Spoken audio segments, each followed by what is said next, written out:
बारे में।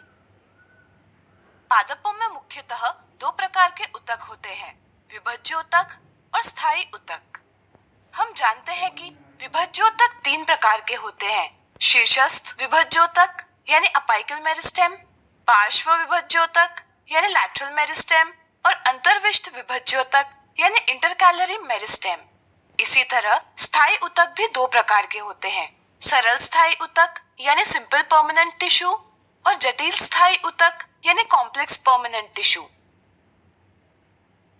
पिछले वीडियो में हमने सरल स्थायी ऊतक और इनके प्रकार के बारे में चर्चा की थी, तो चलिए आज हम जटिल स्थायी ऊतक को विस्तार से जानेंगे। ऐसा ऊतक जो केवल एक ही प्रकार की स्थायी कोशिकाओं से बना होता है, जो एक जैसा कार्य करती है, सरल स्थायी ऊतक कहलाता है। इसके विपरीत ऐसा ऊतक जो एक से अधिक प्रकार की कोशिकाओं से बना होता है तथा ऊतक की सभी कोशिकाएं एक साथ एक इकाई की तरह काम करती है, जटिल स्थायी ऊतक कहलाता है। उदाहरण के लिए जाइलम और फ्लोएम जटिल स्थायी ऊतक है। पादप में जाइलम और फ्लोएम संवहन का कार्य करते हैं। ये दोनों एक साथ एक इकाई के रूप में कार्य करते हैं और मिलकर संवहन बंडल यानी वैस्कुलर बंडल का निर्माण करते हैं। इसलिए इन्हें संवहन ऊतक यानी वैस्कुलर टिश्यू भी कहा जाता है। ऐसा संवहन बंडल जिसके जाइलम और फ्लोएम के बीच में कैम्बियम उपस्थित होता है, खुला संवहन बंडल यानी ओपन वैस्कुलर बंडल कहलाता है। उदाहरण के लिए गुलाब, आम और मटर के पादप में खुला संवहन बंडल होता है तथा ऐसा संवहन बंडल जिसके जाइलम और फ्लोएम के बीच में कैम्बियम उपस्थित नहीं होता, बंद संवहन बंडल यानी क्लोज्ड वैस्कुलर बंडल कहलाता है। उदाहरण के लिए केले, गन्ने और गेहूं में बंद संवहन बंडल होता है। तने और पत्तियों के संवहन बंडल में जाइलम बीच में उपस्थित होता है तथा फ्लोएम जाइलम के बाहर की ओर स्थित होता है। जड़ों में जाइलम और फ्लोएम एक के बाद एक एकांतर तरीके से उपस्थित होते हैं। ऐसे पादप जिनमें जाइलम और फ्लोएम उपस्थित होते हैं संवहनी पादप यानी वैस्कुलर प्लांट्स कहलाते हैं तथा ऐसे पादप जिनमें जाइलम और फ्लोएम उपस्थित नहीं होते हैं असंवहनी पादप यानी नॉन वैस्कुलर प्लांट्स कहलाते हैं। जाइलम और फ्लोएम यानी संवहन ऊतक जटिल पौधों को स्थलीय वातावरण यानी टेरेस्ट्रियल एनवायरनमेंट में रहने के लिए अनुकूल यानी अडेप्टिव बनाते हैं। संवहन ऊतक जाइलम की बात करें तो जाइलम चार प्रकार की कोशिकाओं से बना हुआ है, जाइलम वाहिका यानी जाइलम ट्रकीड, वाहिका यानी वेसल, जाइलम पैरेन्काइमा, जाइलम रेशे यानी फाइबर मिलकर जाइलम ऊतक बनाते हैं। इन कोशिकाओं में से जाइलम ट्रकीड, वाहिका और जाइलम रेशे मृत कोशिकाएं हैं और जाइलम पैरेन्काइमा जीवित कोशिकाएं हैं।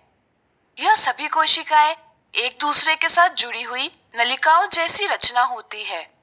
ट्रकीड और वाहिकाओं की संरचनाएं नलिकाकार होती है तथा इनकी कोशिका भित्ति में लिग्नीन होता है, इसलिए इसकी भित्ति मोटी होती है। साथ ही इनकी भित्ति में छिद्र भी होते हैं। ये एक दूसरे के साथ लंबवत एक छिद्रित पाइप की तरह जुड़ी हुई होती है। इनके द्वारा खनिज लवण और जल का संवहन नीचे से ऊपर की दिशा की ओर यानी ऊर्ध्वाधर रूप में होता है। जाइलम पैरेन्काइमा की भित्ति पतली होती है और सेल्यूलोज की बनी हुई होती है। जाइलम पैरेन्काइमा भोजन का संग्रह करता है। जाइलम रेशे की कोशिकीय भित्ति मोटी होती है और यह मुख्यतः पादप को यांत्रिक सहारा यानी मैकेनिकल सपोर्ट देने का कार्य करते हैं। जाइलम जड़ों द्वारा अवशोषित यानी एब्सॉर्ब्ड जल, खनिज और लवण को तने और पत्तियों तक पहुंचाता है। चार प्रकार की कोशिकाएं चालनी नलिका यानी सीव ट्यूब्स, साथी कोशिकाएं यानी कंपेनियन सेल्स, फ्लोएम पैरेन्काइमा और फ्लोएम रेशे मिलकर संवहन ऊतक फ्लोएम का निर्माण करती है। इन कोशिकाओं में से चालनी नलिका, साथी कोशिकाएं और फ्लोएम पैरेन्काइमा जीवित कोशिकाएं हैं और फ्लोएम रेशे मृत कोशिकाएं हैं। जाइलम की तरह फ्लोएम की भी सभी कोशिकाएं एक दूसरे के साथ जुड़ी हुई नलियों जैसी रचना होती है। फ्लोएम की चालनी नलिका की संरचना नलिकाकार होती है तथा इनकी भित्ति में छिद्र उपस्थित होते हैं तथा इनमें चालनी प्लेट यानी सीव प्लेट भी उपस्थित होती है। साथ ही कोशिकाएं चालनी नलिका से सटी हुई होती है। साथ ही कोशिकाएं चालनी प्लेट द्वारा भोजन की गति के लिए ऊर्जा प्रदान करती है। फ्लोएम पैरेन्काइमा की भित्ति सेलुलोज की बनी हुई होती है जो भोजन का संग्रह करता है। फ्लोएम रेशे की कोशिकीय भित्ति काफी मोटी होती है। ये लंबे, अशाखित और इनके सिरे सुई की तरह नुकीले होते हैं, इसलिए इन्हें बास्ट रेशे भी कहा जाता है। फ्लोएम पत्तियों में निर्मित भोजन को पादप के विभिन्न भागों तक पहुंचाता है, यानी कि फ्लोएम ऊपर और नीचे दोनों दिशाओं की ओर भोजन का संवहन करता है। चलिए अब हम एक क्रियाकलाप की सहायता से पादप की विभिन्न कोशिकाओं को देखेंगे। इसके लिए हम किसी पादप का तना लेंगे और उसका एक बहुत पतला सेक्शन काटेंगे। इस सेक्शन को हम स्लाइड पर रखेंगे और इस सेक्शन पर सेफ्रोनिन और ग्लिसरीन की कुछ बूंदें डालेंगे। इसके बाद इसे कवर स्लिप से ढकेंगे और सूक्ष्मदर्शी यानी माइक्रोस्कोप की सहायता से स्लाइड पर रखेंगे। इस तने के सेक्शन का निरीक्षण करने पर इस प्रकार की आकृति दिखेगी। हम देख सकते हैं कि आकृति में सभी कोशिकाओं की संरचना भिन्न है, यानी कि तने में विभिन्न प्रकार की कोशिकाएं उपस्थित है।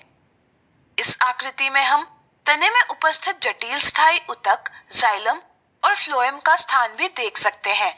इस आकृति से हमें ज्ञात होता है कि किस प्रकार विभिन्न कोशिकाएं एक साथ मिलकर एक समूह यानी ऊतक बनाती है। यह सभी ऊतक पादप के विभिन्न कार्यों को संपन्न करते हैं। तो इस प्रकार आज हमने सीखा पादप के जटिल स्थायी ऊतक के बारे में।